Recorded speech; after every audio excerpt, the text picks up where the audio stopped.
Provisions के बारे में सबसे सीमित और छोटी डिबेट हुई है वो आर्टिकल 370 था। इतिहास आगे बढ़ता गया और जो विकृत मानसिकता देश की राजनीति में आई, इसको एक सैक्रोसेंट किस्म का प्रावधान मानने लगा। जो टेम्पररी था, जो ट्रांजिएंट था, जिसके बारे में पंडित जी ने कहा कि ये घिसते घिसते घिस जाएगा, आज लगता है कि इतना विवादित है कि जिस विचार और संगठन से मेरा संबंध है, हम कई बार अकेले इस विषय पे बोलने वाले हैं।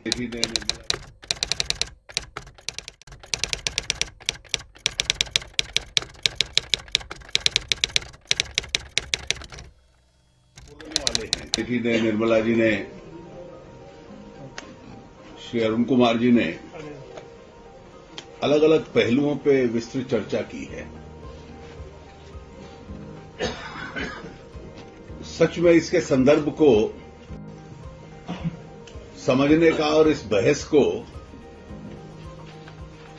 एक अंतिम रूप देने का अब समय आ गया है।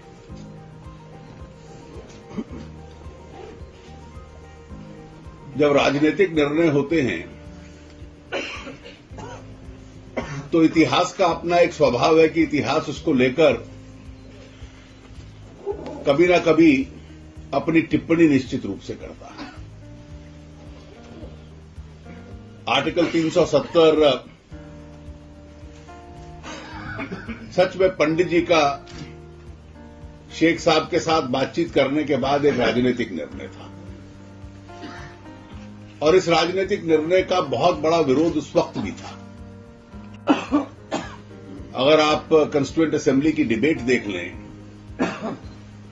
तो जिन प्रोविजंस के बारे में सबसे सीमित और छोटी डिबेट हुई है वो आर्टिकल 370 था। उसके पीछे कारण था कि जिस दिन ये चर्चा हुई, पंडित जी स्वयं कंस्टिट्यूएंट असेंबली में नहीं थे।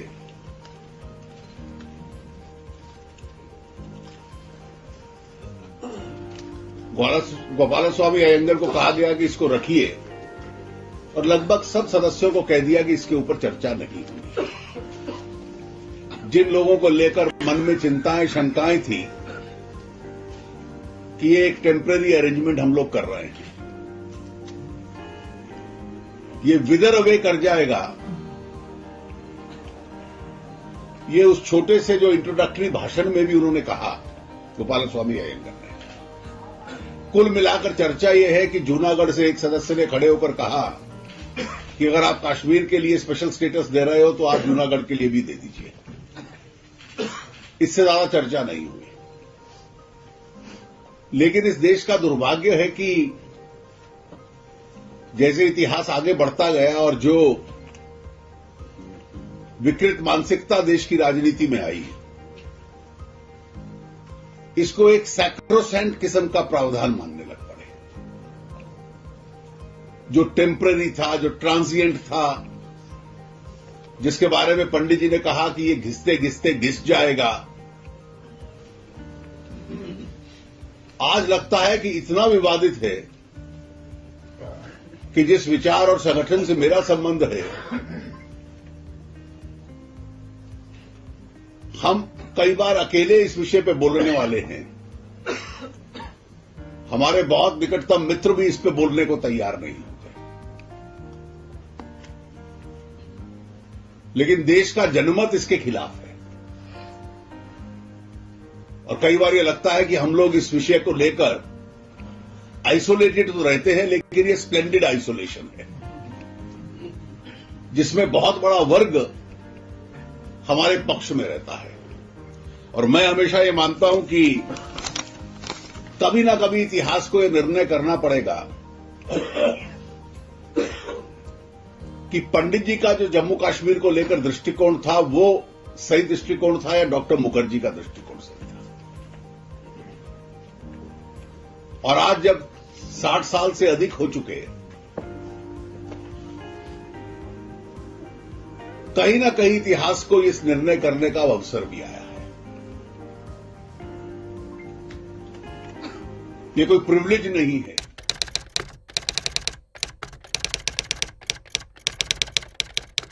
प्रिविलेज नहीं है और प्रिविलेज ना होके जो अभी अरुण कुमार जी कह रहे थे कि केंद्र और राज्यों के बीच में जो अधिकार का बंटवारा होता है, ये उसका संकेत है। It's A division of power.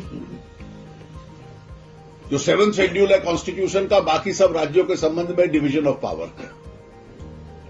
Central list है, स्टेट लिस्ट है, कंकरेंट लिस्ट है। 370 की वजह से एक उसका प्रभाव है आज कि सेंट्रल लिस्ट बहुत छोटी है, जिसमें national security, external affairs, currency, sovereignty जैसे विषय आ जाते हैं, टेलीकम्युनिकेशन आ जाता है, डिफेंस ऑफ इंडिया आ जाता है। बाकी सब स्टेट लिस्ट में है जम्मू कश्मीर के संदर्भ में। जो बाकी देश के लिए एक लंबी लिस्ट, सेंट्रल लिस्ट है, वो वहां लागू नहीं होती। वहां स्टेट लिस्ट लंबी है, लगभग कंकरेंट लिस्ट नहीं है। और कंकरेंट लिस्ट न होने की वजह से कोई अनआइडेंटिफाइड मैटर आता है, जिसको रेजिड्यूरी पावर कहते हैं, जो सेंट्रल लिस्ट की एंट्री 97 के तहत सेंटर का अधिकार माना जाता है, जम्मू कश्मीर में वो स्वाभाविक स्टेट लिस्ट का अधिकार माना जाता है।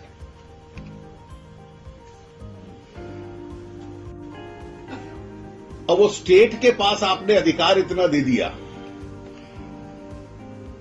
और आज जब भी इसका हल ढूंढने की मौजूदा समस्याओं का होता है,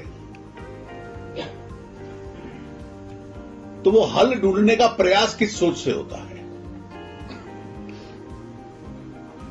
अगर आप ईमानदारी से ये 60-65 वर्ष की यात्रा तय करें,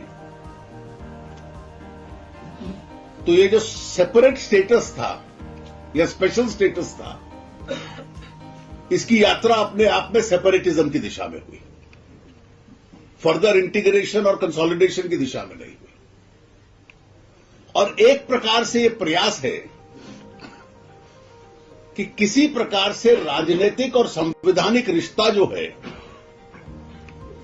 जम्मू कश्मीर का और बाकी देश का, उसको कमजोर किया जाए। पाकिस्तान का एजेंडा क्या है? Pakistan agenda is very clear. The unfinished agenda of partition is Jammu and Kashmir. They never reconcile to Kashmir Valley being a part of India.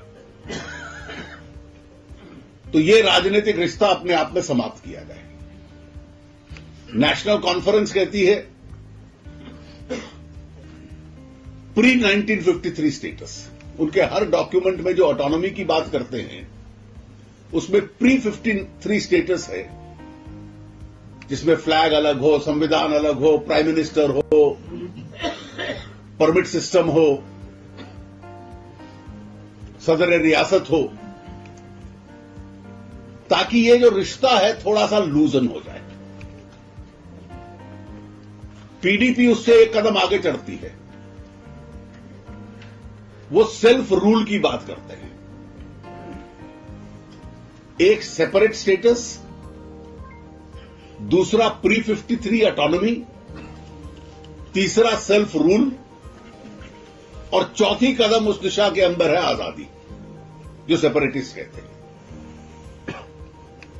और हर सोच का, हर थॉट का प्रोसेस यह है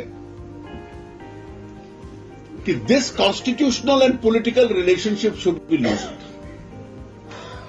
और क्योंकि पाकिस्तान ने यह रिकंसाइल नहीं किया, इसकी वजह से पहले कन्वेंशनल वॉर और उसके बाद प्रॉक्सी वॉर के माध्यम से ये समस्या हम लोग पैदा करें, ये उनका अपने आप में प्रयास रहा। जो ये मेकशिफ्ट सॉल्यूशंस हमने निकालने की कोशिश की, जिसका तीनों स्पीकर्स ने भी जिक्र किया, ये आर्टिकल 35A था। अगर आप कॉन्स्टिट्यूशन की कोई कॉपी खरीद लेंगे अभी, तो आपको किसी वजह से, मैंने कोई 10 प्रिंटेड कॉपीज हिंदुस्तान के संविधान की चेक की, I did not find article 35A printed in those copies. 370 का एक सब प्रोविजन है जो कहता है कि प्रेसिडेंशियल ऑर्डर के माध्यम से आप स्पेशल प्रोविजन जम्मू कश्मीर के लिए इंसर्ट कर सकते हैं। तो it's not a legislative provision of the constitution, it is an executively inserted provision. और क्योंकि प्रेसिडेंशियल ऑर्डर से आया, तो जब रूटीन के अंदर कोई पब्लिकेशन आता है कॉन्स्टिट्यूशन का, तो उसमें आपको 35 कैपिटल ए नहीं मिलेगा। शायद प्रोफेसर पीएम बख्शी की कॉन्स्टिट्यूशन की कॉपी में मुझे बहुत डिफिकल्टी के साथ उसका टेक्स्ट मिला, और वो कहता है कि जिसको हम स्टेट सब्जेक्ट कहते हैं, 35A में उसका रेफरेंस है परमानेंट रेजिडेंट। तो जम्मू कश्मीर के परमानेंट रेजिडेंट कोई हो, लैंड को लेकर, एम्प्लॉयमेंट को लेकर जो स्पेशल राइट्स देने हैं या स्पेशल राइट्स डिनाई करने हैं, वो करने का अधिकार जम्मू कश्मीर को है। अब इस 35A एक जड़ बन जाता है इस प्रॉब्लम की, एग्जीक्यूटिवली इंसर्टेड 35A, कि कोई जाकर संपत्ति नहीं खरीद सकता। जो माइग्रेंट्स 1947 में वहां आके बस गए, वो लोकसभा के चुनाव में वोट डाल सकते हैं, भारत के सिटीजन हैं, they are citizen of India, but they are not state subjects, not permanent residents, and that is why they cannot vote in the assembly elections. Employment opportunity, मुझे जितनी भी पार्लियामेंट्री कमिटीज पिछले कुछ सालों में गई हैं, और जब कभी तनाव होता है तो ऑल पार्टी कमेटी जाती है, मैं लगभग हर कमेटी में गया हूं। तो एक कमेटी में मेरा अनुभव श्रीनगर में भी आया और जम्मू में भी, कि बहुत एक लाजमी शिकायत दोनों क्षेत्रों से मिली कि इंजीनियरिंग कॉलेज है, मेडिकल कॉलेज है, डेंटल कॉलेज है, हमारे यहां वैकेंसीज है, फैकल्टी को कंप्लीट नहीं किया जाता,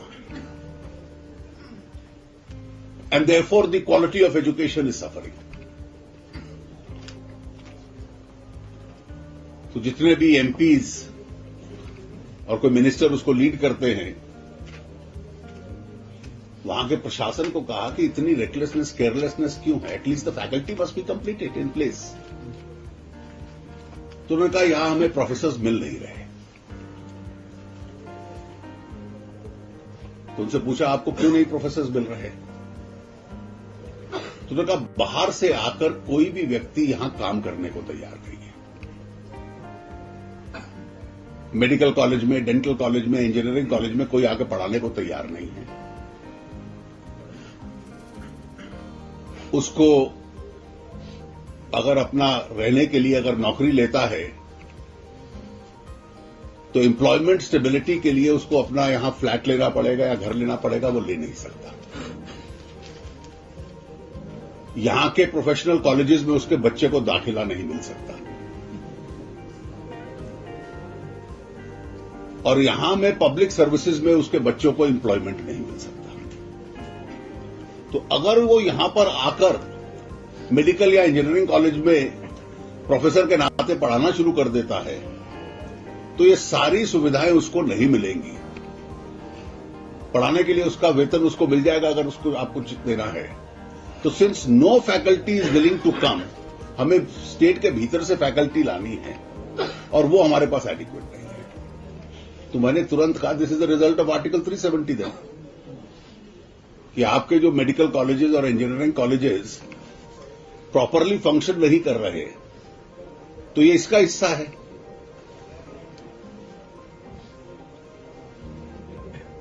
अब इन्वेस्टमेंट स्टेट में आए, आज हम पूरा का पूरा देश की जो आर्थिक प्रगति है, कि चाहे डोमेस्टिक इन्वेस्टमेंट है, इंटरनेशनल इन्वेस्टमेंट है, देश के अंदर आए, और इन्वेस्टमेंट की वजह से इकोनॉमिक अपॉर्चुनिटी बढ़े, इकोनॉमिक एक्टिविटी बढ़े, इकोनॉमिक एक्टिविटी की वजह से एम्प्लॉयमेंट के एवेन्यूज बढ़े, स्टेट का रेवेन्यू बढ़े। लेकिन एक सेपरेट साइकी को लेकर आप चलेंगे और इन्वेस्टर को आप जो बेसिक फैसिलिटीज अवेलेबल है अन्य राज्यों में वो वहां डिनाई करेंगे, जैसे उन प्रोफेसर्स को आपने की,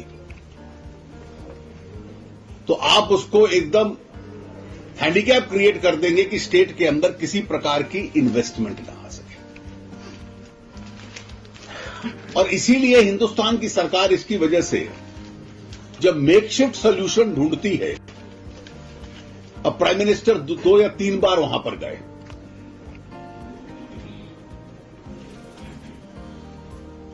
पहली बार गए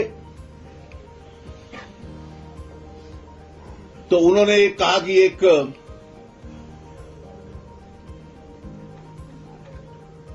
राउंड टेबल्स ऑर्गेनाइज किए और विभिन्न ग्रुप्स बना दिए और उन ग्रुप्स में कहा कि जो अलग अलग समस्याएं स्टेट्स की वो डिस्कस करेंगे। उसमें एक ग्रुप बना दिया कि स्टेट का और बाकी देश का कॉन्स्टिट्यूशनल रिश्ता क्या होना चाहिए। तो हर पार्टी ने वो 6 ग्रुप्स थे, वर्किंग ग्रुप्स, उसमें अपनी पार्टियों के नॉमिनीज डाल दिए गए। तो हमारे भी जो स्टेट लीडर्स थे हमने 5 कमिटीज में डाल दिए। तो जो छठी कमेटी थी to determine the constitutional relationship of Jammu and Kashmir and India, तो उसमें कहा गया वहां स्थानीय व्यक्ति न डालकर मुझे कहा गया आप उसके मेंबर बनिए, क्योंकि तो बड़ा सीरियस गंभीर विषय है। हम लोग उसकी पहली मीटिंग में गए, सबका आपस में परिचय हुआ। एक सुप्रीम कोर्ट के रिटायर्ड जज थे, जस्टिस सगीर अहमद उसके चेयरपर्सन थे, अच्छे आदमी थे लेकिन बीमार थे।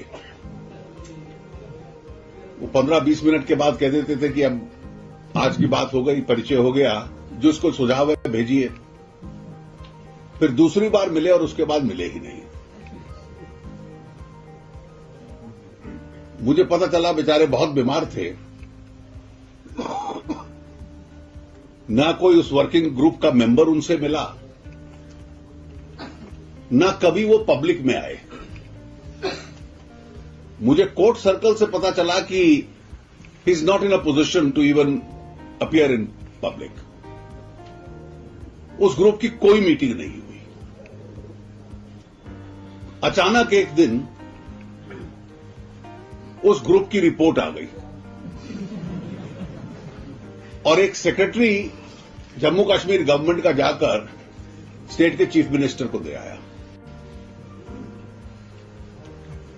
अब किसी भी ग्रुप के मेंबर ने वो रिपोर्ट देखी नहीं थी, ग्रुप की कोई मीटिंग नहीं हुई,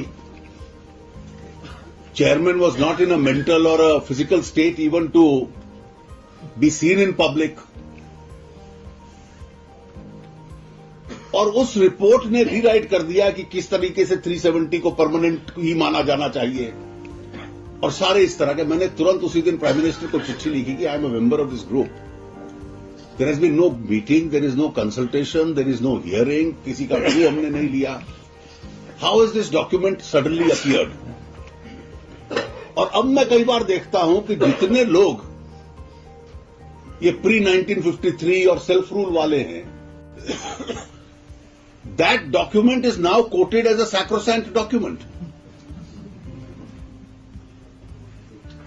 which was produced in the most mysterious of manners. और ये जो अभी अरुण कुमार जी कह रहे थे कि लगभग हर तरीके का, तो प्राइम मिनिस्टर ने कहा कि उनका जवाब तो आया नहीं, लेकिन ये एक उनका इनिशिएटिव था। So the prime ministers great initiative on Jammu and Kashmir was a working group. दूसरी बार गए तो उन्होंने नाम दे दिया राउंड टेबल।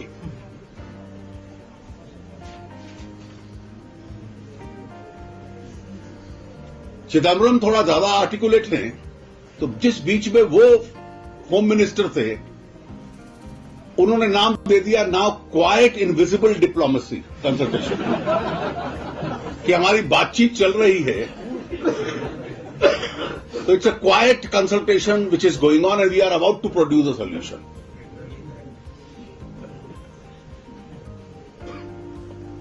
इसके अलावा उन्होंने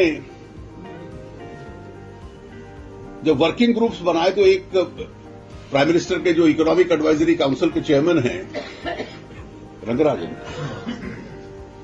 तो how to go about the economic development of the state Rangarajan committee बनाई, उन्होंने एक रिपोर्ट दे दी। 2 साल बाद फिर प्रधानमंत्री गए तो उन्होंने कहा इस बार मैं बहुत बड़ा इनिशिएटिव अनाउंस कर रहा हूं, I am going to constitute another committee under the chairmanship of Rangarajan to decide how the economic development of Jammu and Kashmir takes place. तो मुझे लगा कि शायद पहले एक ऑलरेडी रंगाराजन साहब की रिपोर्ट है जो मैंने पढ़ी थी, तो the same committee was constituted twice over. एक बार उसने रिपोर्ट दे दी, दूसरी बार रिपोर्ट नहीं दी उसने। अब ये लेटेस्ट 3 जनवरी को प्रेस कॉन्फ्रेंस हुई, उस प्रेस कॉन्फ्रेंस में प्राइम मिनिस्टर ने अधिकतर सवालों का जवाब दिया time will tell, and he was very cautious about what he wanted to say. There was only one answer to which he lowered the guard. And he said, we had almost come to a solution with Pakistan on Jammu and Kashmir. अब ये बहुत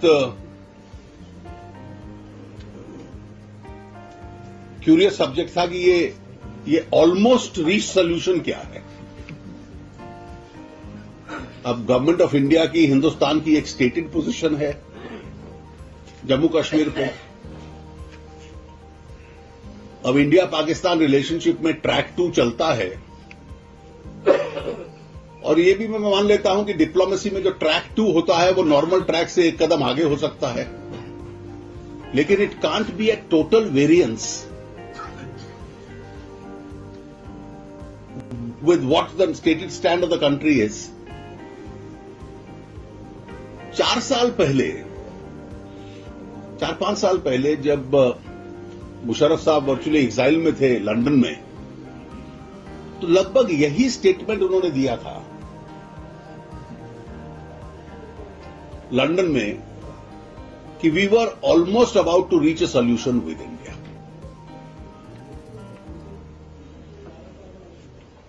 अब आज तक कोई ये नहीं बता पाया कि ये almost about to reach a solution on Jammu and Kashmir, क्योंकि जहां तक मेरी समझ है कि जो नेगोशिएटिंग स्पेस है वो बहुत सीमित है,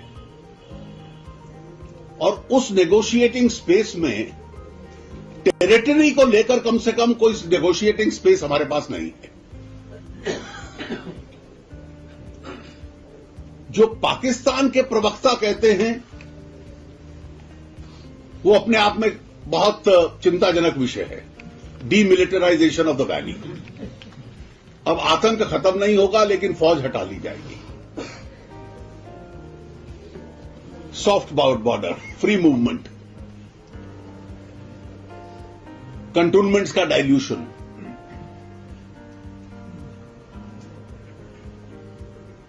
उसके अलावा joint administration for a certain period of time.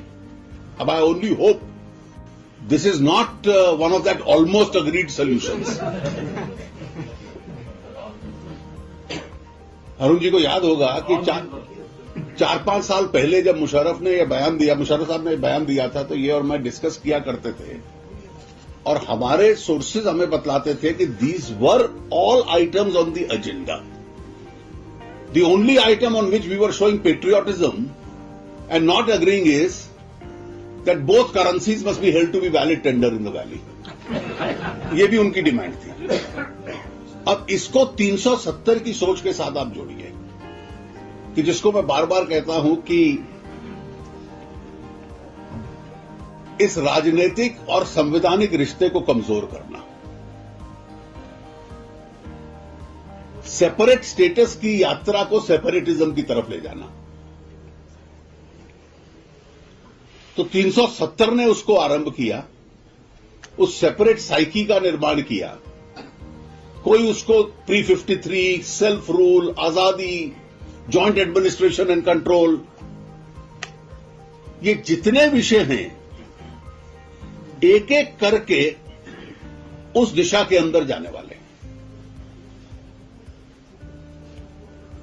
और इसलिए अब ये जो बार बार डिबेट आती है armed forces special power act की, क्या डिबेट है? एएफएसपीए ये कहता है कि अगर जो armed forces of the union है, और मेरे पास इसका बड़ा एक इंटरेस्टिंग इंसिडेंट है, जो एक पीछे डेलीगेशन गया था जब ये स्टोन थ्रोज एजिटेशन चल रहा था, ऑल पार्टी डेलीगेशन, उससे पहले एक अमरनाथ मूवमेंट के दौरान गया था दोनों स्थानों पर।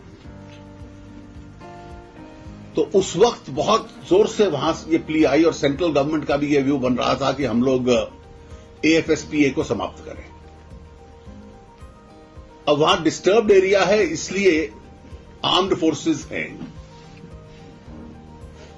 एएफएसपीए केवल इतना कहता है कि अगर आर्म्ड फोर्सेस वहां पर हैं और अपनी ड्यूटी के दौरान किसी को चोट लग जाती है या किसी को नुकसान हो जाता है और या किसी की जान चली जाती है, तो किसी आर्म्ड फोर्स ऑफ यूनियन के व्यक्ति को प्रोसिक्यूट करने से पहले सेंट्रल गवर्नमेंट की सैंक्शन की जरूरत होगी। It's a sanction provision. तो जब ये डिमांड चल रही थी तो मैंने वहां ऑफिशियल से पूछा कि how many applications for prosecuting army officers are pending. They said कि जितने भी सेपरेटिस्ट ग्रुप हैं या सबवर्सिव ग्रुप्स हैं, they move these applications, and at that time they mention that about 2,500 applications are pending. So wherever you deploy an army unit and an incident takes place, we want to prosecute the colonel.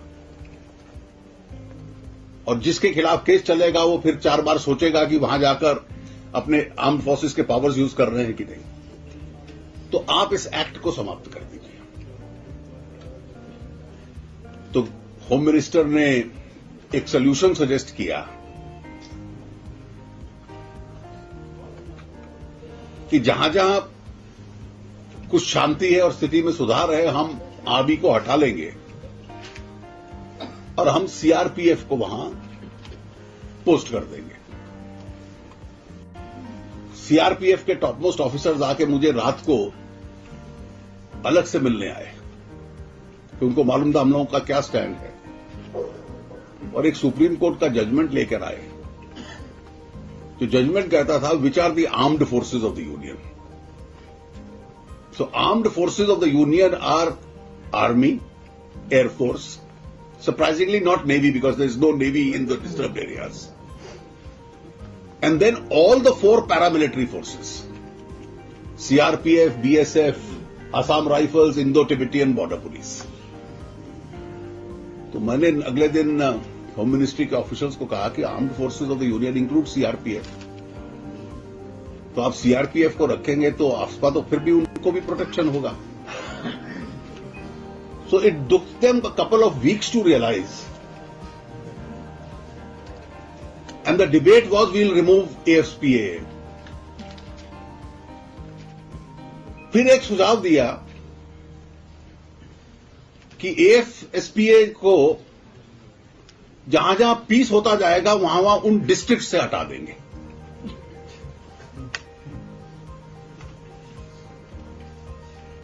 ये भी बहुत apparently logical लगता था। Just as that working group or that economic package, मैं ये इसलिए बता रहा हूं कि सीरियसनेस का लेवल क्या था। तो मैंने पूछा is it possible to partly implement that it applies to certain districts and it doesn't apply to certain districts? Why not? अब एक बार फिर मेरे पास दूसरी बार प्राइवेटली कुछ ऑफिसर्स मिलने आ गए उन्हीं एजेंसीज के। अब उनको फील्ड एक्सपीरियंस था। उन्होंने कहा मान लीजिए एक इन्फिल्ट्रेशन होता है एक टेररिस्ट मॉड्यूल का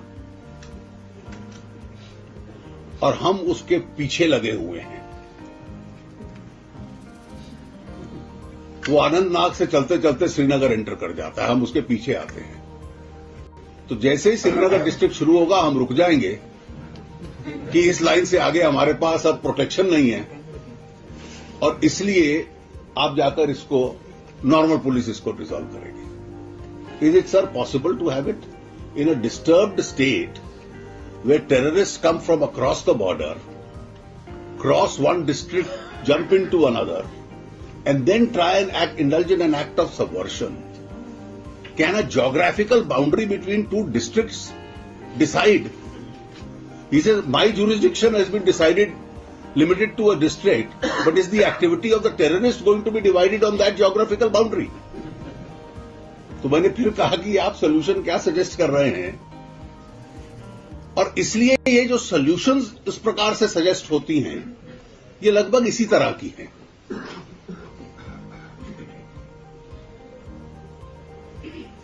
ये सारी की सारी जो डिबेट हुई है, राजनीतिक दृष्टि से भी इसका सबवर्शन हुआ, और कई बार उन्होंने, जैसा अरुण जी ने कहा कि हिंदू मुस्लिम इशू के साथ, सेक्युलर नॉन सेक्युलर इशू के साथ इसको लिंक कर दिया. ये जितने प्रावधान आए जिसमें आप, जिसको I call it the anti daughter provision in the valley, आपने कहा the anti OBC, the anti scheduled caste, the anti scheduled tribe provisions, ये सारे पैदा हुए क्योंकि 370 के तहत आपको 35A एग्जीक्यूटिव इंसर्शन से डालने का मौका मिल गया. अब 370 के ऊपर एक हिस्टोरिकल असेसमेंट हो और 370 का लाभ हुआ है, नुकसान हुआ है. तो हमारा दुर्भाग्य यह है कि हमारी पार्टी का कोई नेता कहता है कि इसका आंकलन कर लो, तो हमारे मीडिया के मित्र कहते हैं dilution of stand, they are ready to reassess it. इसका उत्तर एक ही दिशा में है कि इसका असर क्या हुआ है. कभी ना कभी तो यह प्रावधान जाएगा. अब जाने के लिए कॉम्प्लिकेशंस लीगल इतनी हैं कि आर्टिकल 368 का जो कॉन्स्टिट्यूशन को अमेंड करने का पावर है, उसके ऊपर भी लिमिटेशन लगा दी गई है. अब राजनीतिक सोच पे निर्भर करता है. कायदे से तो ये अमेंड हो, ये डिलीट हो, ये टेम्पररी ट्रांजिएंट प्रोविजन था, समाप्त हो.